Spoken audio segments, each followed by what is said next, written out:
Nós vamos falar agora sobre vertical e horizontal, ou, usando os termos corretos, portrait e landscape, que são não só os termos em inglês, mas os termos em referência aos comandos que a gente vai utilizar lá no CSS. Olha só, como se não bastasse a quantidade de problemas que a gente já tem para criar um site responsivo, telas diferentes, densidades diferentes, viewport, aspect rate, uma série de coisas que a gente tem para se preocupar, e o cliente achando que você tem um botão lá, tornar responsivo, ele vai ficar todo responsivo.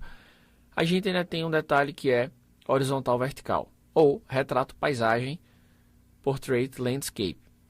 A maioria dos itens, quando você vira, ou melhor, a maioria dos smartphones, né, itens não, vou usar um termo melhor, a maioria dos smartphones, quando você vira, ele praticamente fica com a resolução de um tablet.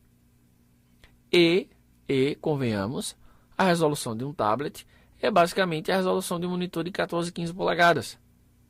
Eu defendo que, por exemplo, a gente ainda não está no momento de se preocupar absurdamente com versões para tablet. Ponto.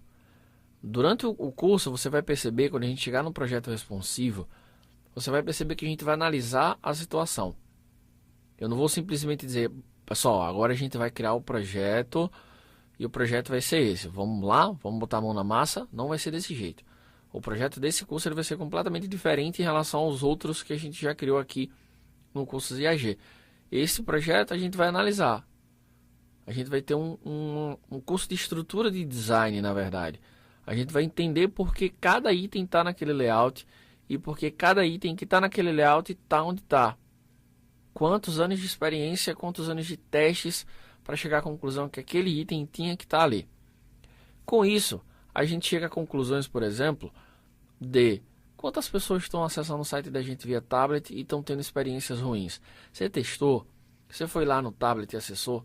Eu falo isso porque eu estou vendo os tablets com resolução tão alta que eu particularmente não tenho visto uma necessidade tão grande de se criar uma versão para tablet. Por exemplo, aqui no site Media Query com in mesmo, tá? .es, a gente tem uma quantidade muito grande de modelos bem legais, bem bacanas para você ter uma ideia, não só de inspiração, mas de estruturação mesmo.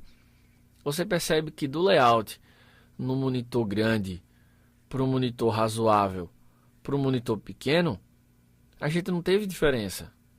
Agora, claro, tem layouts que podem se reestruturar, como é o caso desse aqui, ó. As imagens podem ser maiores, esse daqui as imagens podem ser menor, esse aqui as imagens podem ser ainda menor. E aqui é a versão mobile. Então assim, a versão desktop e a versão mobile são fundamentais hoje em dia. Acho que já nem se deve mais cogitar não criar a versão mobile. Joia, mas a gente precisa pensar na estruturação. E quando a gente pensa na estruturação, a gente pensa que na vertical ele vai estar assim, e na horizontal ele pode estar assim.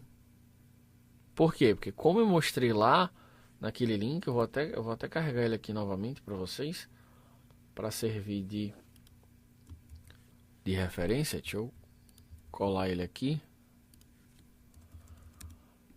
Se a gente pega um iPhone, por exemplo, um iPhone 4 ou 4S, quando a gente virar ele vai ter 960 pixels de largura. Não é? Esse é o detalhe. O iPad 3, por exemplo, ele vai ter uma resolução mais alta do que muitos monitores. Monitores de 17 polegadas estão chegando numa resolução próxima dessa. Entendeu? Então assim, será que vale a pena? O que é que você vai criar? Eu fico até curioso de imaginar como é que você vai criar para tablet que está com uma versão com uma resolução maior do que um monitor de 15, 17. iPad 1, iPad 2 não, ó, já tem 1024 por 768. Se o teu layout é grande demais, aí dá para compactar. Mas tem layout que ele já é enxuto ao ponto de para tablet e para desktop a gente ter a mesma versão, não tem necessidade. Por que eu estou falando tanto de tablet e desktop? Porque isso vai impactar na hora que você virar o celular. Eu tenho a opção de dizer, ó, ele não tem a opção. Se o usuário lá virar o celular, colocar na horizontal, ele não vai, a orientação não vai mudar. Mas eu também tenho a opção de criar outra regra e reposicionar. Mais do que nunca, a palavra da vez é experiência de usuário.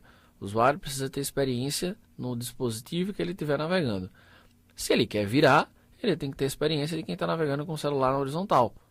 Se ele não quer, ele tem que ter experiência de quem está navegando na vertical, com o celular na vertical.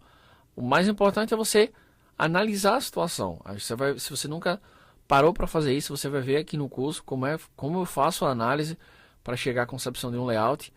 E depois disso, aí você vai fazer a sua análise e vai perceber, poxa, não tem nada a ver, eu não preciso criar uma vertical e uma horizontal. Ou você vai perceber, caramba, eu realmente preciso das duas. Enfim, é mais ou menos por aí, ok?